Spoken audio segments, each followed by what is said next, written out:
le zoo de la Benne, dans les Landes, à 17 km au nord de Bayonne. Havre de pins maritimes et de chênes-lièges, avec une moyenne d'ensoleillement de 2000 heures par an, un peu plus que la moyenne nationale. C'est ici que Véronique et Damien ont décidé de changer de vie.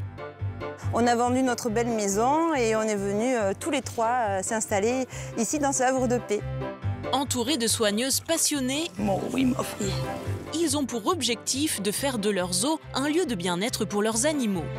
Pour cela, ils ont choisi de donner à leurs pensionnaires un environnement au plus proche de leur milieu naturel.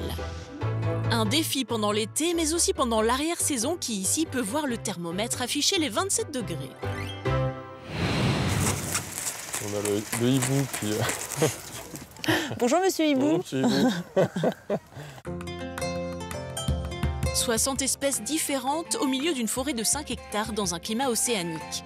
Pour Véronique et Damien, cet environnement était une valeur ajoutée pour le zoo. Au départ, c'était une ancienne forêt, donc on veut absolument garder cet esprit-là. Ici, donc à la Benne, on a un climat relativement tempéré. On est à 2 km de l'océan, à vol d'oiseau.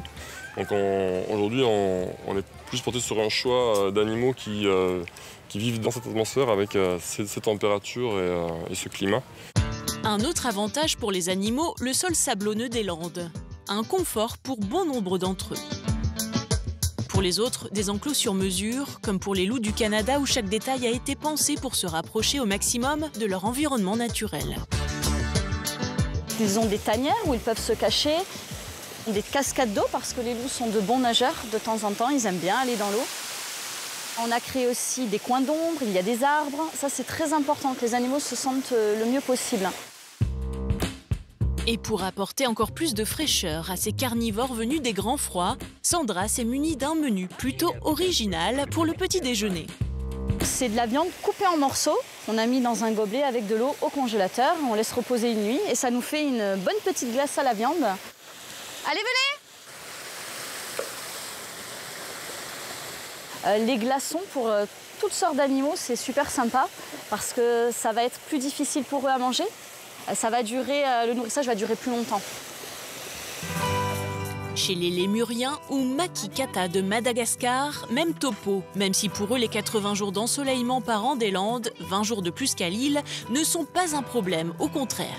Ils ont aussi droit à leur petit sorbet.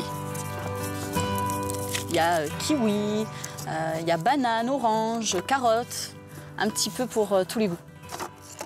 On ne va pas le faire tous les jours non plus, mais de temps en temps, c'est bien de leur donner des petites glaces, c'est frais. On voit qu'ils aiment ça. Succès garanti auprès de la tribu, même si tout le monde ne mange pas au même moment. Les mâles makikata sont tout en bas dans la hiérarchie. C'est les femelles qui dominent avec une femelle dominante, c'est celle qui a ses bébés. Et donc notre mâle reproducteur, beau gosse, lui, il va se tenir un petit peu en retrait, il va se faire discret. Toujours dans un souci d'acclimatation, quand le thermomètre grimpe, Diane, une autre soigneuse, n'hésite pas à doucher les émeus ou encore les dromadaires. Venez les loulous. Ça leur fait du bien, ça les rafraîchit tout simplement. Quand il fait un petit peu chaud, ils adorent ça. C'est des animaux, même s'ils boivent pas beaucoup, ils adorent l'eau, quoi. Donc, Après la douche, place à l'épilation. Là, comme il fait assez chaud, du coup, ils perdent cette grosse couche de poils. On pourrait se faire une écharpe. C'est tes poils. Une oasis de bonheur pour le couple de dromadaires, mais aussi pour Damien et Véronique, qui ont fait d'une passion leur quotidien. Cette histoire du zoo en famille, c'est un rêve d'enfance de Damien. Moi, j'adhérais totalement au projet de Damien.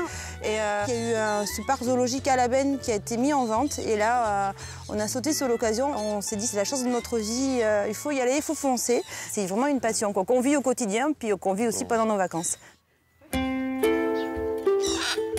Si Damien et Véronique ont appelé leur petit garçon Noé, ça n'est certainement pas un hasard. Notre rêve, nous, on l'a réalisé en reprenant le parc zoologique. Après, notre autre rêve, ce serait que Noé, notre petit garçon, le reprenne à son tour quand il sera un peu plus grand. On croise les doigts, on espère.